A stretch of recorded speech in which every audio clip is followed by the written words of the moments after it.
I just love Jordan Peterson's story time, man. When he takes stuff from the Bible and talks about these things in a different in a like in a way that's like more relatable and so I never liked the Bible. I used to well, I don't care about the Bible so much, but like we had the Torah, the Tanakh in Israel and stuff like that, and I used to draw penises all over it, right? It's like, oh my god, bad Jew here. I never had respect for this whole religion thing as growing up. Now I have more, obviously, because like I can see the virtues in the morals and stuff like that. I still think there's plenty of bad. I still think a country with religion is better than a country void of religion. But like I think it depends on the religion, of course. Um, or more like the take on the religion. Like I feel like morality and stuff like that, taking from religion is fine. I don't think it should be run by religion because that can also cause problems. Either way, I don't.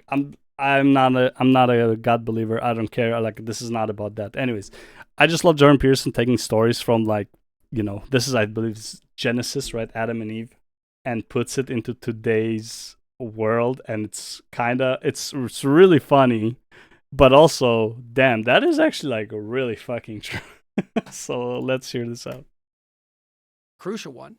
The female dominated disciplines are the most woke by far.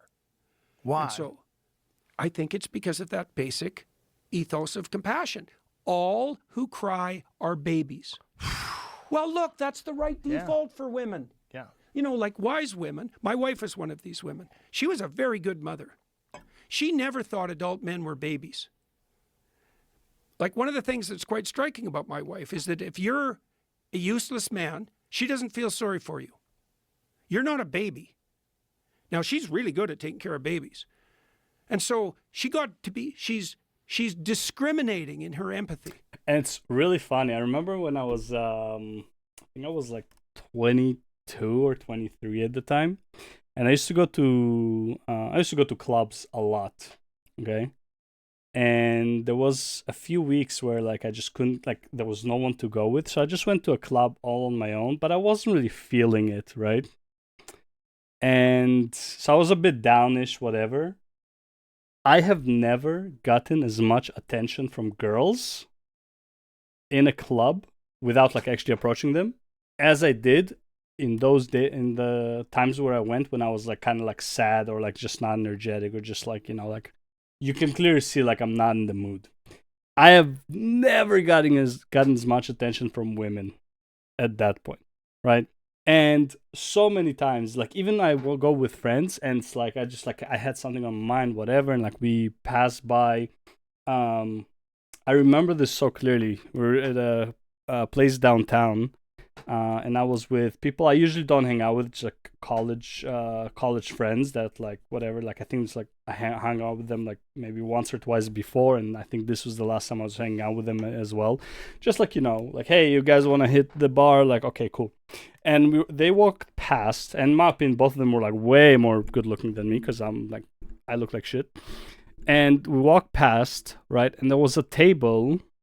It was like 8 girls, right, and 2 of them were standing, and they were just talking with their group of friends, whatever. And I was walking, and I was kind of like, I looked down that day, like I wasn't like really feeling it. I don't remember what was on my mind, but I remember I wasn't like very like happy that day, right? And I walked past, and literally both of them, they're like, hey, how are you? What's wrong? Just smile. It's a good day, whatever. And I was like, oh, yeah, nice. Thank you. Like it did make me feel a bit better, right? It's like, oh, that's nice, And I wouldn't say they were like very attractive, but it still felt nice. I have never gotten that when I felt like happy. Like when I'm energetic, when like everything is good or whatever. You always, like, it's so much easier to just be like sad and you get female attention. And I think like maybe this is related to him. I'm not a psychiatrist, but it feels like that is the case. I actually remember when I was middle school or whatever, I would purposefully pretend I was sadder than I actually was, like way sadder, when I was around females, because I intuitively knew that they would want to talk to me more because I was a fucking retard and I couldn't get bitches. Okay. and it worked a lot. A lot of times it worked. It worked for to become their buddy, the friend zone. It wouldn't work for me to be like with them, but I didn't know any better. I was like, oh, I'm getting female attention. That's good, right? Um. So yeah, man, I feel like that is actually like basically what he's talking about here. And we're in a situation now where people think that indiscriminate empathy is a virtue. That's Eve's sin. Right. See, Eve There it literally. is. Here's the part. I love this. Now, by the way, indiscriminate virtue is yeah, like this is extremely prevalent right now, and oh my god, man, like people who support Hamas. This is literally the case, and this is also why like all these white women take control of like everything. Like, oh, BLM, white women, you know. It's like Fed acceptance movement, white women. Feminism, white women. Right? Like something that has nothing to do with you, white women. White women just take over every fucking movement. Right? And it's not because they're white. It's because like first of all, the majority of the what do you call it? Of the populace in the US is white. Like just it is what it is, right? So you have a lot more white women compared to any other demographic. Right? There's plenty of white women on the right too, right? So it's not like all white women. But the reason white women are taking hold of all trans movement, white women, right? To the detriment of other women. It's so fucking funny. And the reason is because one, again, not saying this is the reason, but my opinion is the reason is because again, this indiscriminate virtue signaling, right? That Jordan Peterson is talking about, and because there's just like way more white women, so it's like women already are predisposed to do this, and there's more white women, so it feels like white women are just taking over every fucking movement, which they are, but like not because they're white. Eve wants to put the feminine ethos at the top of the hierarchy of value. That replaces God, right? And that causes the fall. And then Adam, he's such a cuck. That's exactly it. I love this. Is that he goes along with her. He doesn't stand up and tell her that maybe she shouldn't be listening to poisonous serpents. He doesn't. He consumes with her what she delivers so that she'll be his friend, because you know how useful men like that are.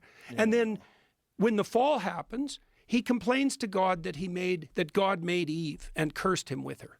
Now, tell me you can't relate this to either people you know or you acting like this, like what are they called? The White Knights, bro. It's like that they're gonna be what do you call it? So it's like when shit hits the fan, they're gonna blame the woman, right? It's like they're gonna hit on the woman. Like they're gonna not gonna hit the woman yet. They friend zone with the woman, whatever, and then it's like they want more, and the woman says no, I don't want to, whatever, and then it's like, oh, you're such a whore. You're such a whore. You always go for these guys, whatever. It's like it's your fault. It's like I would treat you better, and like they just lose their fucking shit. Tell me that's not Adam. Tell me that's not what Adam just did, right? Oh my god, bro. It's like, well, why are you blaming me, man? I'm just supporting the woman that you made. It's not my fault, like an emotionally unstable, take no responsibility type of guy. Oh my god, that is so funny. I love these stories by Jordan Peterson about like biblical events. It is so fucking hilarious. Right. Not hilarious, sorry. Like a lot of them are like very insightful. But this one specifically is hilarious. The way he's talking about it. But yeah, man. I wish when I was growing up people would explain Torah and Tanakh stories to me like this, because I had no imagination. I took everything at like face value. Like his talk about like about Moses, right? And like that Moses he was a shepherd and he was leading, but he had like a lisp or whatever. Like it was hard for him to talk. So he's like, well, how am I supposed to lead? And and God is like, well, you have a brother. So then his brother was doing the talking for him or some shit like that. And then he led with compassion the whole time, no violence, no force. He just like, made people follow in a more compassionate manner or something like that. And then when God said that they need to cross the Red Sea or something like that, no, it was something else. It was before that. It was the rock thing, right? And then God told Moses something about like water, whatever. I don't remember this whole thing, right? But then it's like Moses used his staff and hit the rock. So he used force to get the thing that he wanted, which is the mark of tyrants. And ever since that moment, God would not let Moses be like the ruler or some shit like that, because striking the stone proved that he would do something by force rather than with reason, and therefore he would be a tyrant as a leader or some shit like that. Man, I was listening to that, I was like, man, now this is all in my opinion made up, right? But it is an interesting lesson to learn how like you can have like the most vigilant person, but it's like if they start using force to get what they want, how easily they can become tyrants. Like that, I guess, was the message that he was trying to explain in that.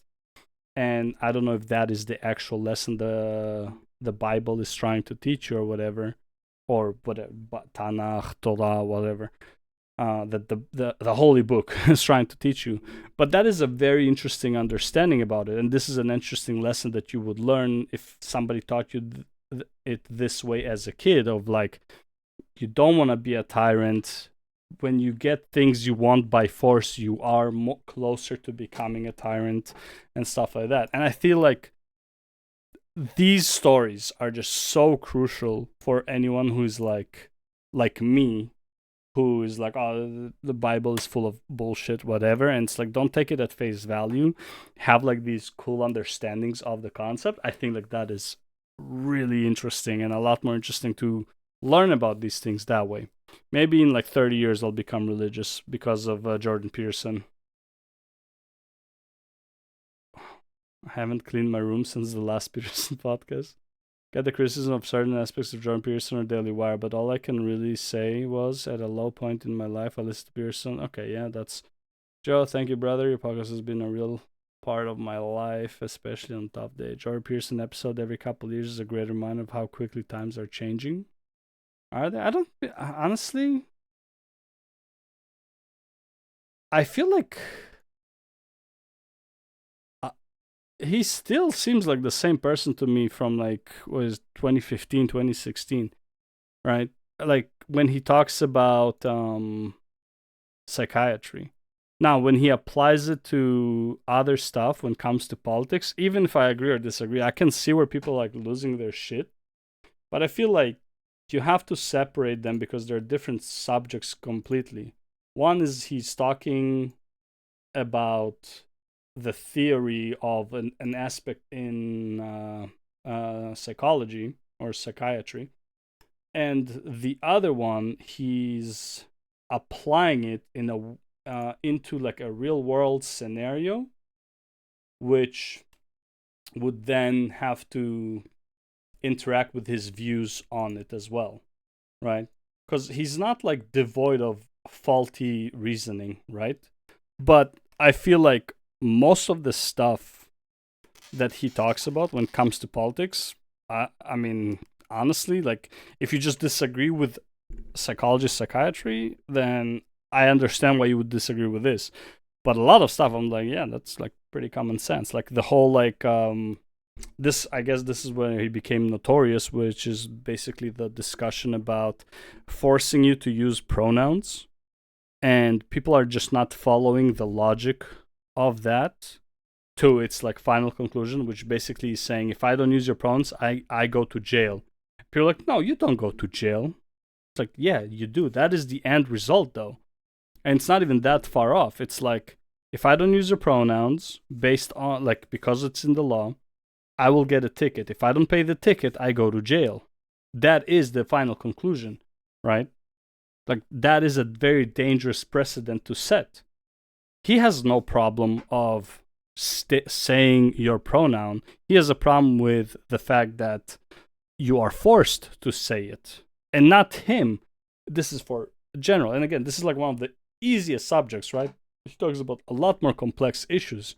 But I feel like because I understand the logical pathway he's taking to reach his conclusion, even if sometimes I don't agree with some stuff he says, I can at least understand how he's getting there.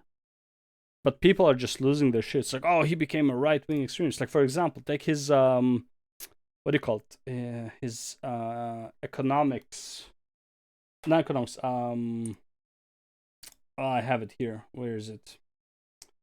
His take on the climate, right? Was 119-ish.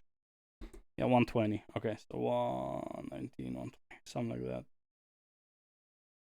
Every step of the way. Yeah, well, then they just play a sleight of hand game there, though. Okay, we got the time frame wrong, Joe. Yeah, so this is the this is where it is. Something like that. My leaders who had built up a certain degree of credibility are telling me that, the apocalypse is nigh. And who am I to, well, first of all, question, because, God, there's a hard thing to figure out.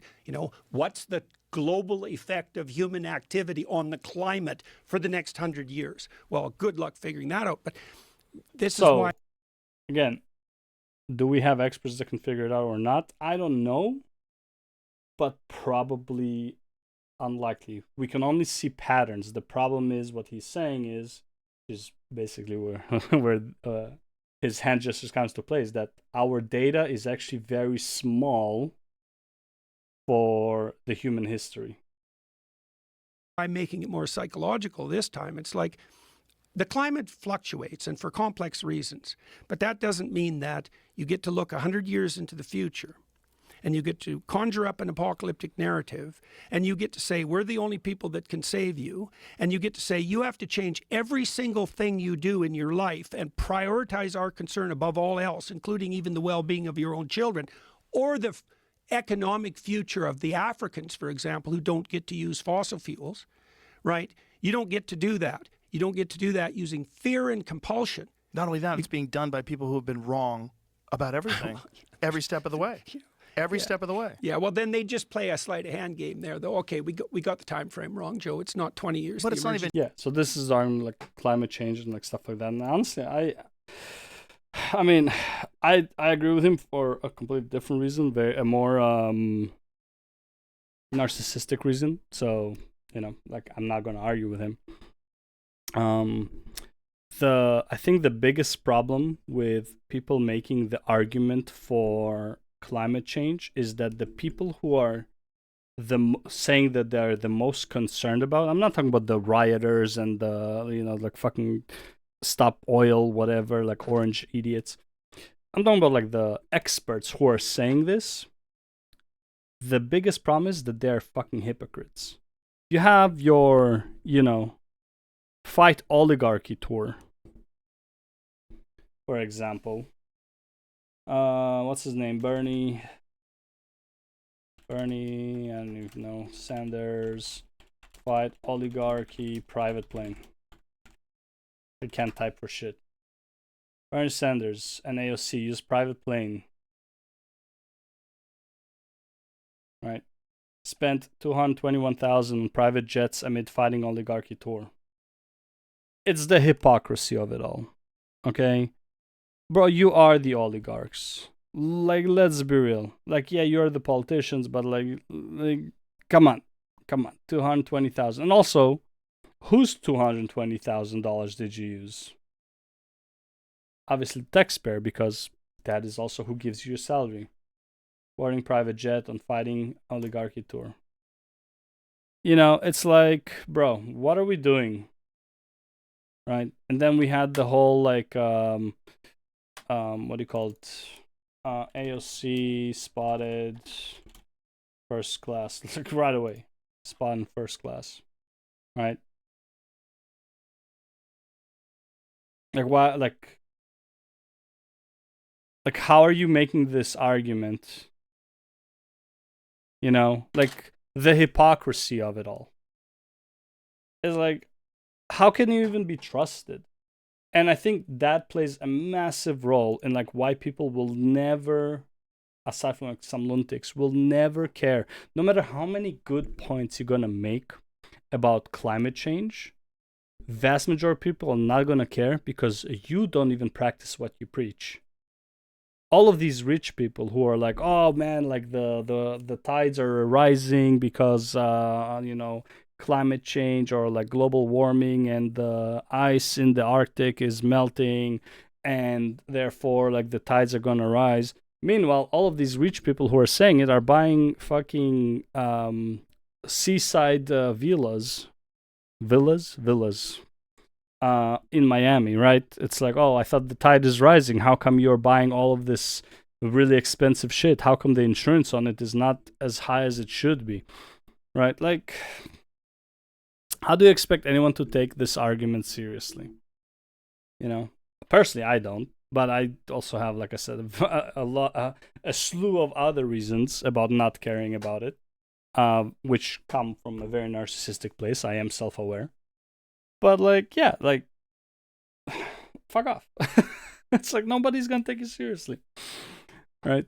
And yeah, but again, like my main point here with this video is that like he at least doesn't jump to conclusions, or like I wouldn't even call it like not jump to conclusions. I would say that he shows the pathway of his thinking in reaching his conclusion, which is something you don't get from a whole lot of people.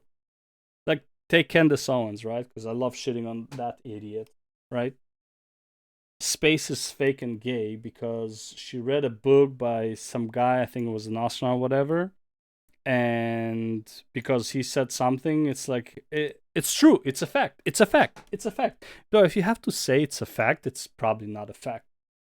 You know, like, it's like, what are we doing?